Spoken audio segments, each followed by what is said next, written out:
I'm glad to meet you again. My name is Afro Clinton. You know it already. I took you through the lesson 1, and today I want to take you through lesson 2. Now, just a review. Lesson 1, we were looking at what ethnic groups are, and then some of the major ethnic groups that we have in Ghana, and then finally we talked about the Akan ethnic group.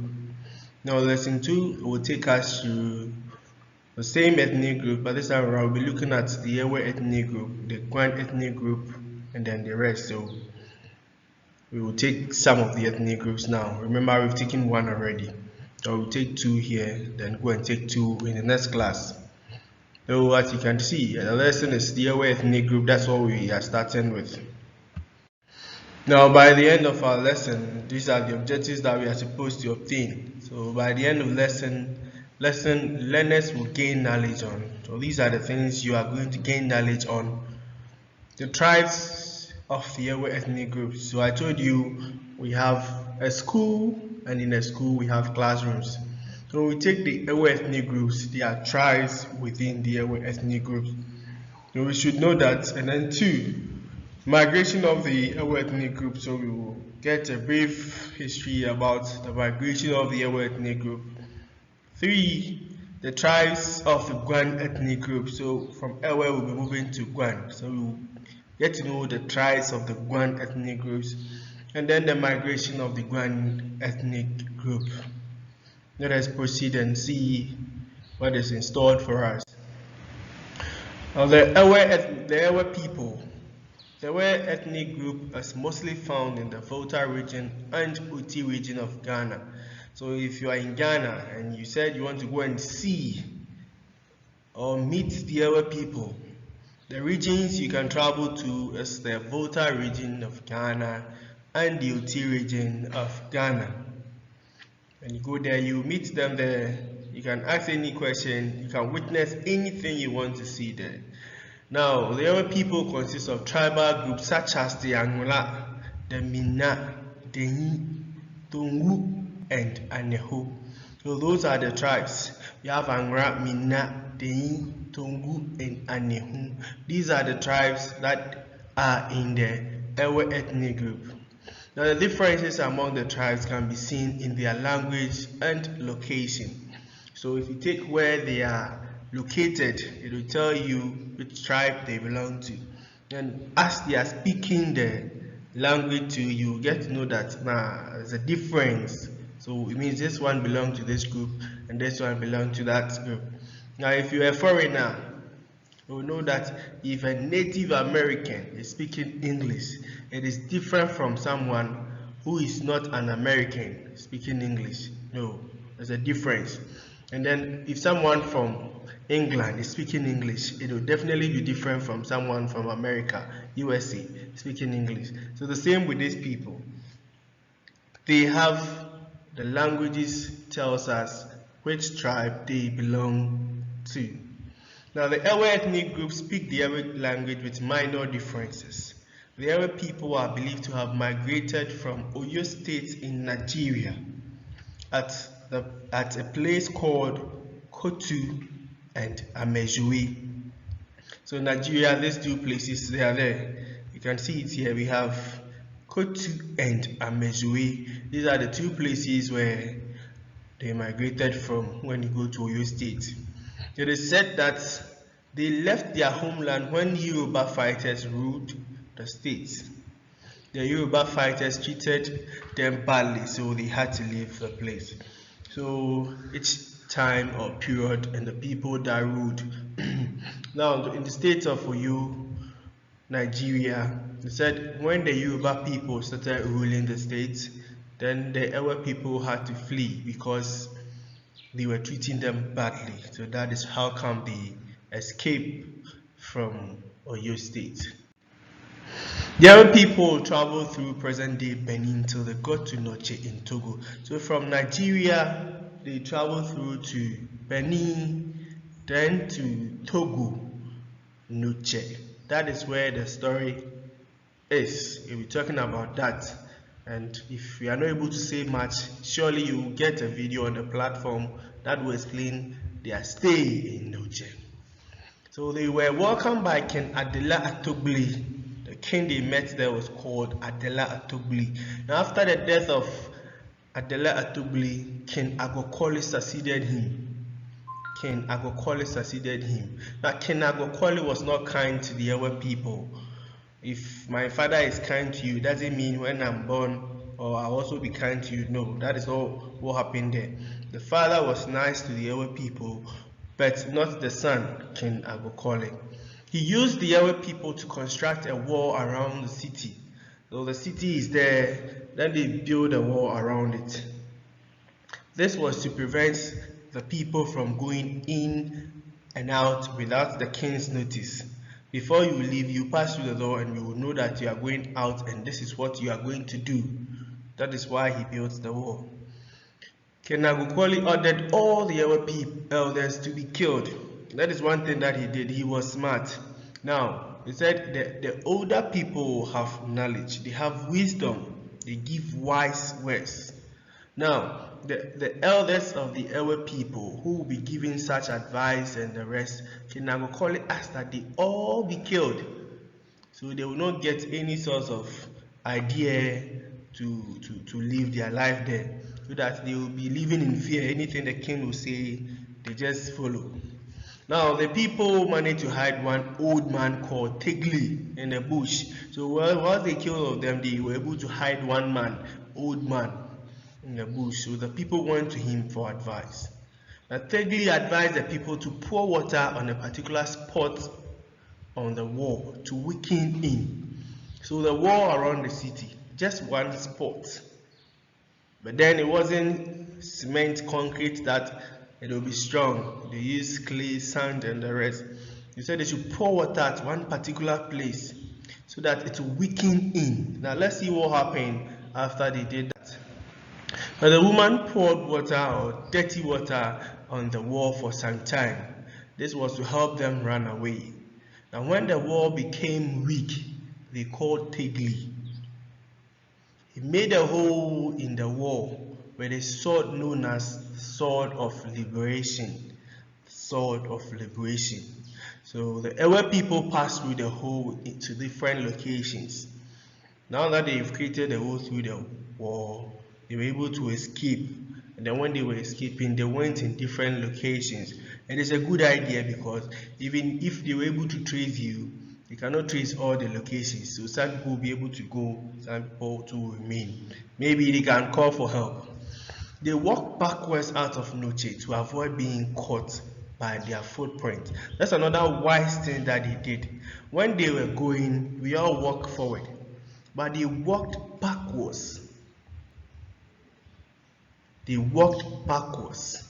Now, this will help them so that the king and his people will not think that this is the direction that they used. When they walk backwards, the king would think that now people from outside came for them. So when you are walking outside, you can look at your footprint. You see that it shows where you are going. But what if you walk backwards? How will you know where you are going and where you are coming from? That's what happened there. So they go to their present locations in Ghana after a period of time at many places. So this is a map showing the migration routes and the present location of the Ewes. Now the first one here, you can see that the people were in Nigeria here, then they traveled from Nigeria to Benin, it is here, and then from Benin to Togo, where Noche is, and then that is where they were treated very badly. So they had to flee to Volta region, that is here at the end.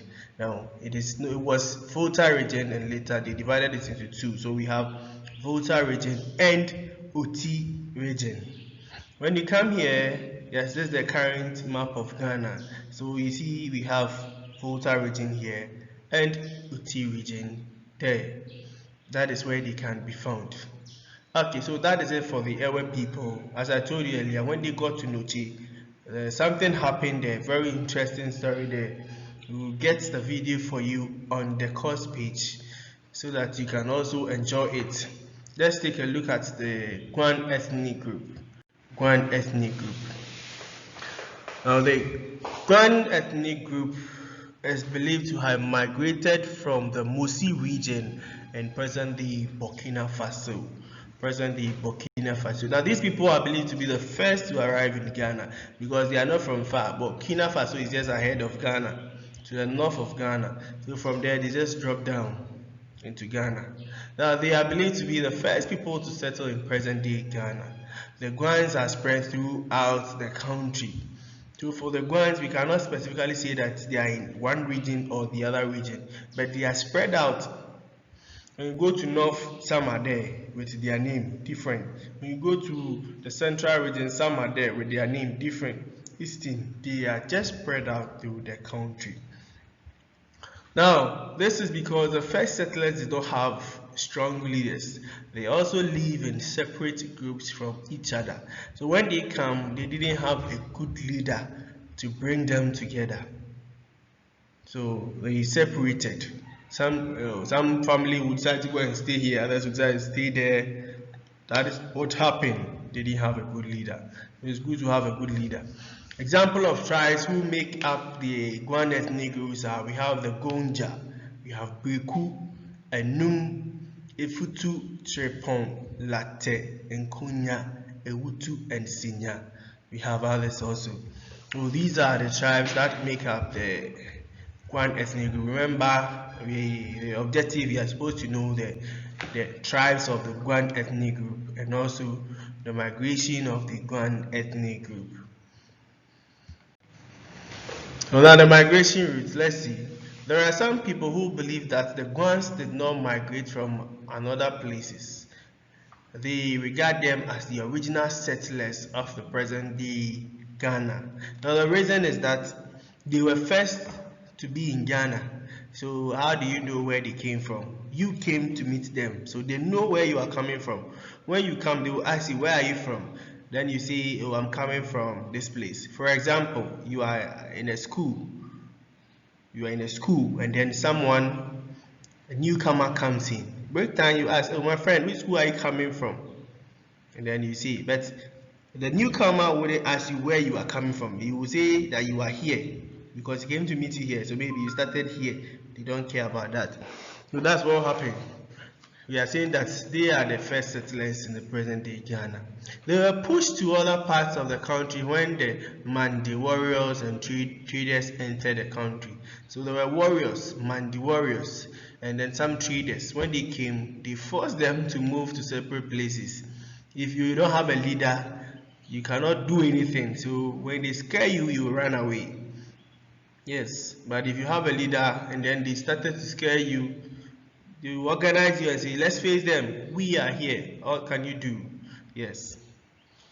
There are some Guans who remained in northern Ghana. Example is the Gonja. So the Gonja is a Guan ethnic, it's a tribe of the Guan ethnic group, but they are in the northern region. And there are some Guans who settled in the Volta region, such as the Nkonya, the Likpe, the Lobi, etc.